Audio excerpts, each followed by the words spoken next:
Un placer saludarles a esta hora. Soy Ray Lyman. Bienvenidos a su noticiero Telemundo, con todo lo que nos interesa saber de este miércoles 19 de agosto del año 2026. Y aquí el panorama informativo. El presidente Donald Trump anunció la suspensión por 3 días del arancel adicional de 50% a importaciones canadienses que iban a entrar en vigencia hoy. Ambos países lograron un pacto preliminar de último minuto. El Servicio Meteorológico Nacional emitió alertas por un patrón climático severo. El centro y sur del país registran índices de calor extremos entre 105 a 115 grados Fahrenheit, de 40 a 46 grados centígrados, acompañados de riesgos de incendios por baja humedad y vientos. En contraste, un fuerte frente frío avanza por el norte trayendo tormentas eléctricas severas hacia la zona de los Grandes Lagos. Y una imagen que es noticia, el dramático momento en que son rescatadas 2 pequeñas que fueron secuestradas por su niñera, quedó captado por una cámara corporal de la policía de Atlanta. La sospechosa, Lakeisha Brown, acusada de secuestrar a las niñas de 4 años y de 11 meses, fue localizada junto a las menores en un tráiler sucio y sin aire acondicionado. Las niñas se encuentran bien afortunadamente y fueron entregadas a su madre que había puesto la denuncia. Brown enfrenta 4 cargos graves por secuestro, crueldad hacia menores y tiene antecedentes de haber secuestrado a un bebé en el año 2021. El Departamento de Seguridad Nacional ha anulado multas migratorias extremas de hasta 1.8 millones de dólares que fueron impuestas a inmigrantes con órdenes de deportación acumuladas. Estas cancelaciones se logran mediante apelaciones formales a tiempo o al reabrir y eliminar la orden de deportación original que originaba la sanción. El gobierno federal comenzó a cobrar sanciones de cientos, miles de dólares diarios, $500 diarios o $998 diarios por día a personas que no acataron una orden final de expulsión del país. Los montos totales escalaron de forma tan drástica, alcanzando cifras superiores al $1.000.000 en casos con muchos años de antigüedad. ¿Cómo se logra cancelar o anular una apelación oportuna? Pues hay que presentar una defensa escrita dentro del plazo indicado en la notificación, que generalmente es de 30 días, hay que eliminar también la orden de deportación y si un abogado logra reabrir y desestimar la orden de deportación base, la multa y sus recargos quedan automáticamente sin efecto alguno. Ahora, también es muy necesaria la asesoría legal. Consultar de inmediato con especialistas en leyes de inmigración evita la retención de cuentas bancarias o bienes por deudas con el gobierno. Pero veamos un ejemplo de esta situación hoy que afecta a muchos con Betsy Badel. Es una esperanza para los inmigrantes que se sienten ahogados entre las amenazas de deportación y multas millonarias, y es que algunos ya han logrado la cancelación de esas penalidades. No me lo esperaba, imagínense, $1.800.000, eso es una cifra impensable para muchas personas de nosotros. Uno de los afortunados en ganar la apelación de su multa fue un hombre cubano en Florida, quien prefirió ocultar su identidad por temor a represalias. Siempre va a haber existe ese temor, mi familia, con quien las dejo, mis hijas. En el último año, el Departamento de Seguridad Nacional ha emitido más de 100.000 multas que suman unos $84.000 millones. La fórmula se basa en el cobro de $998 por cada día que la persona haya excedido su fecha final de deportación. Un inmigrante puede recibir una penalidad de un máximo de $1.82 millones, cifras inalcanzables para muchos. Las cosas aquí en este país no son fáciles. A veces tú tienes $3,000 guardados en la casa y como yo, mire, boom, se me presentó una emergencia. Al apelar este caso, la abogada Michelle Sánchez logró que desestimaran la multa de este hombre cubano y dice que espera ayudar a otros inmigrantes y luchar por una demanda colectiva. Es una victoria si es que la Junta encontró que hubo un fallo, la Junta de Apelación. Todos los abogados, colegas míos, igual están haciendo lo mismo. Dice que hay otras vías para eliminarlas, como la cancelación de una orden de deportación. Al eliminarse la orden de deportación, se va la síntoma, se va esa multa, esa penalidad. Quienes se queden en los Estados Unidos y no paguen la multa enfrentan graves consecuencias más allá de la deportación, ya que el gobierno puede incautar sus propiedades e incluso sus cuentas bancarias con el fin de cobrar la deuda. Por eso es importante consultar a un abogado que le ayude a explorar sus opciones. Betsy Badel, Noticias Telemundo. Gracias, José Ángel. El caso de Chris Watts paralizó al país después que en el año 2018 le hubiese quitado la vida a su mujer e hijas. Ahora, una mujer asegura haberse enamorado de este hombre, convicto, y según reportes, ambos buscan casarse dentro de la prisión. Este es un reportaje especial. Edgar González nos explica por qué algunas personas pueden sentir atracción por hombres que han cometido crímenes atroces, como este, el haberle quitado la vida a su esposa e hijas. Veamos este informe especial. He sido funcionario judicial durante lo que ya es mi 17º año y puedo decir, objetivamente, que este es quizás el crimen más inhumano y despiadado que he tenido que manejar entre los miles de casos que he visto. Y nada menos que la pena máxima sería apropiada y cualquier sentencia inferior a la máxima minimizaría la gravedad de este delito, comentó el juez del distrito del condado Will de Colorado, Marcelo Kopko. Chris Watts se convirtió en uno de los asesinos más conocidos de Estados Unidos después de confesar el asesinato de su esposa Shannon, quien estaba embarazada, y de sus hijas Bella y Celeste. Ahora, desde la prisión, Watts habría encontrado nuevamente el amor. Se trata de Lizzie Henderson, una mujer de 39 años que, según reportes, se mudó a Wisconsin para estar más cerca de él.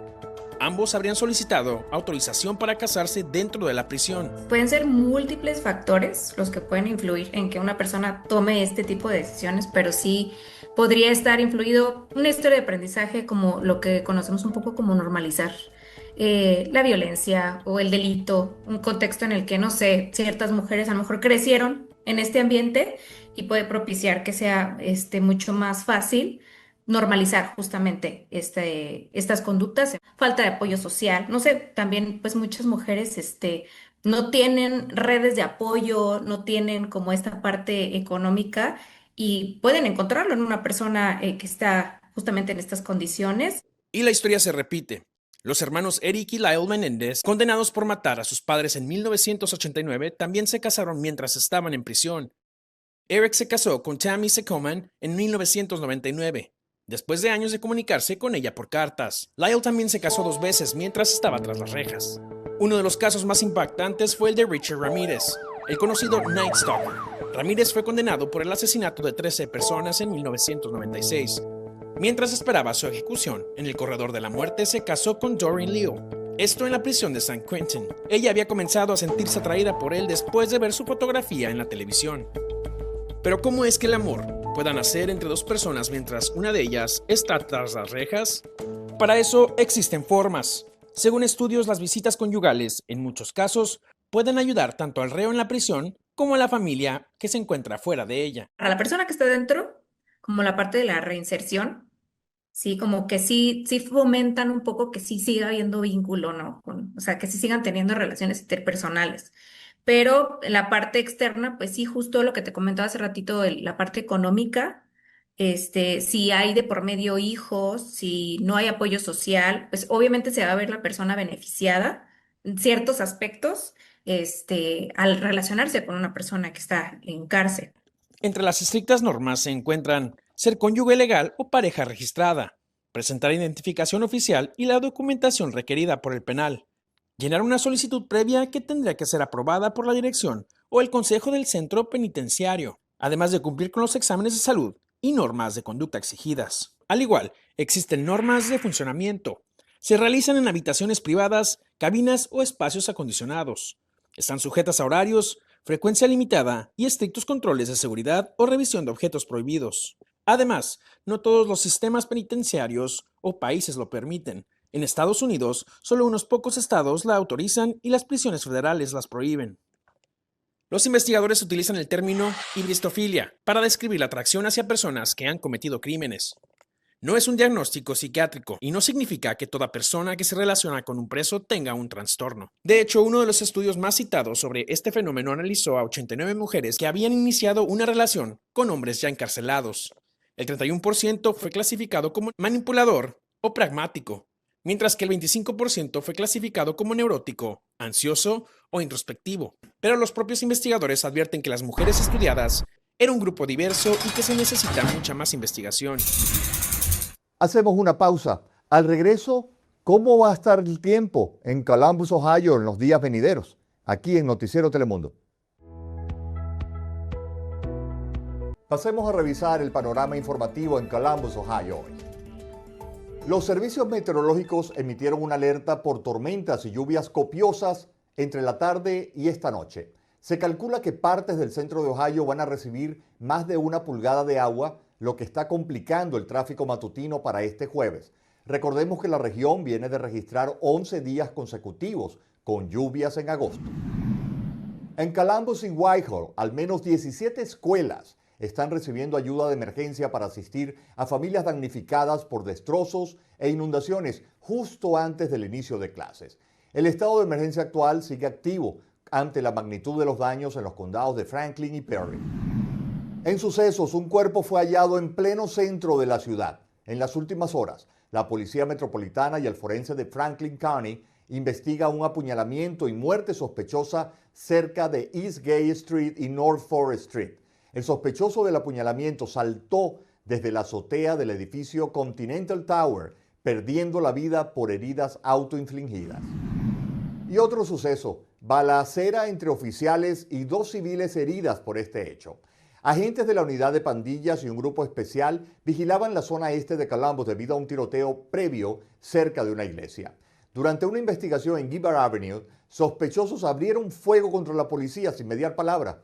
Un oficial repelió esta agresión, aunque ningún policía resultó herido. 2 mujeres civiles fueron alcanzadas por las balas y se recuperan afortunadamente en el hospital. Trewan Hyde, de 19 años, fue detenido tras esta persecución vinculada al caso. Otro suceso violento, un tiroteo en Hilltop.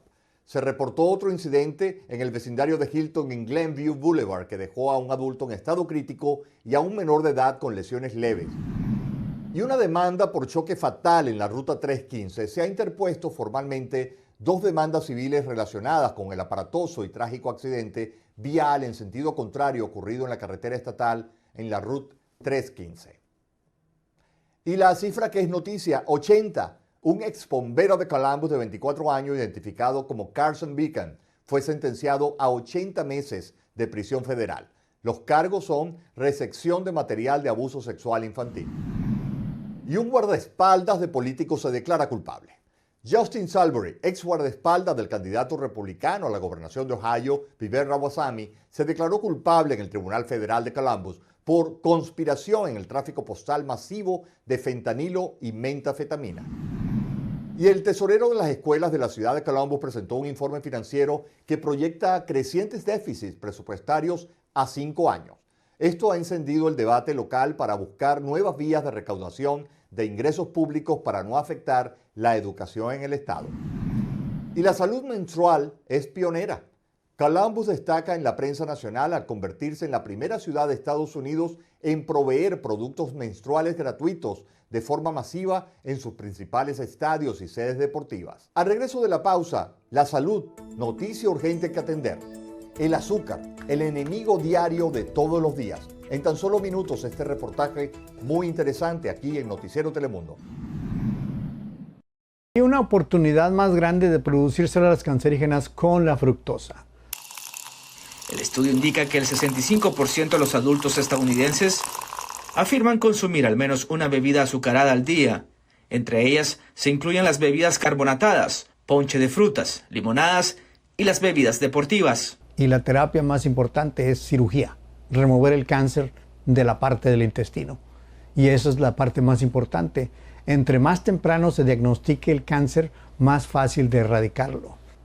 Nosotros, los latinos, tenemos la dificultad de no consultar a los profesionales cuando tenemos los primeros síntomas de un cáncer, que es ya sea dolor, úlceras, agruras o dispepsia. El doctor también nos compartió cuáles son las dietas que uno debe de hacer para disminuir la incidencia de cáncer en el estómago. Es alta fibra, las legúmenes, el pescado y carne blanca. Son lo más frecuente para disminuirlas. Gracias, Eric. Bueno, hay que reducir el consumo de azúcar entonces. Vamos a la pausa y al regreso, este joven de 16 años condecorado en la Casa Blanca en Orgullosos de Ti.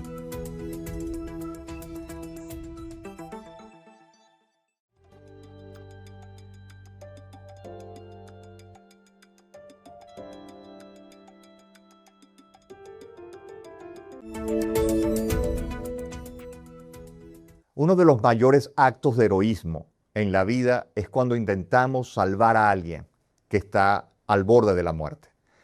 Un joven norteamericano de 16 años se lanzó al agua sin pensarlo dos veces para salvar una vida.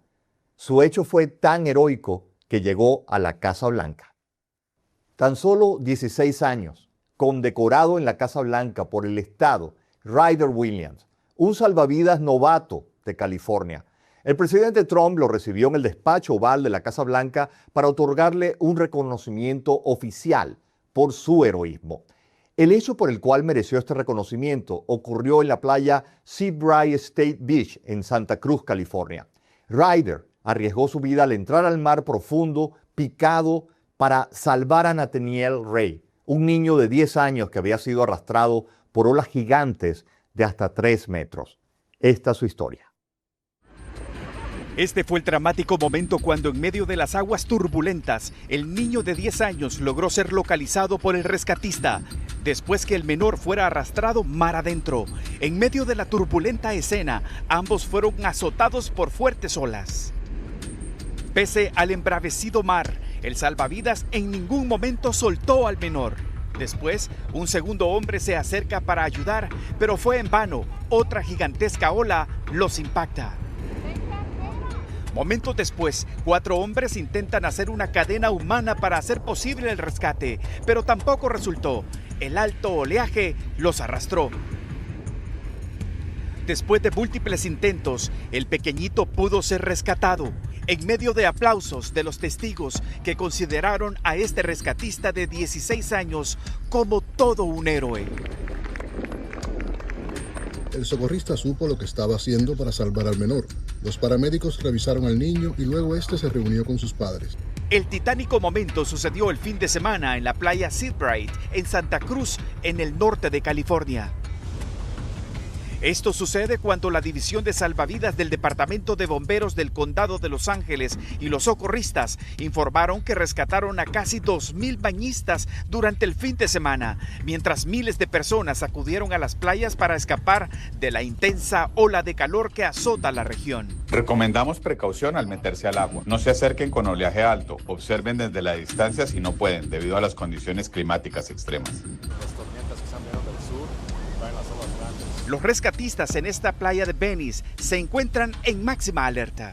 Las autoridades mantienen la alerta en las playas del condado de Los Ángeles por el alto oleaje y las corrientes de resaca que empezarán a partir de mañana miércoles hasta este fin de semana. Y esto podría complicar la situación para los bañistas. Regreso al estudio. Y por estas imágenes que ustedes vieron, el presidente Trump invitó formalmente a Ryder, a su familia y al niño rescatado a la Casa Blanca para otorgarle un certificado de elogio y prometerle además altas recomendaciones para su sueño de ser bombero y paramédico, y esperando que sea un estupendo ser humano. En estos días inhumanos, el periodismo, como tu oficio diario, más humano que nunca también debe ser. Y hay que seguir el ejemplo de gente como Ryder. Simplemente, si hay que lanzarse hasta el agua por salvar a alguien, pero teniendo la competencia, ¿por qué no hacerlo? En Instagram, Racy Lyman. Hasta mañana con una nueva edición de Noticiero Telemundo, con el espacio informativo en español y con las noticias de nuestra gente.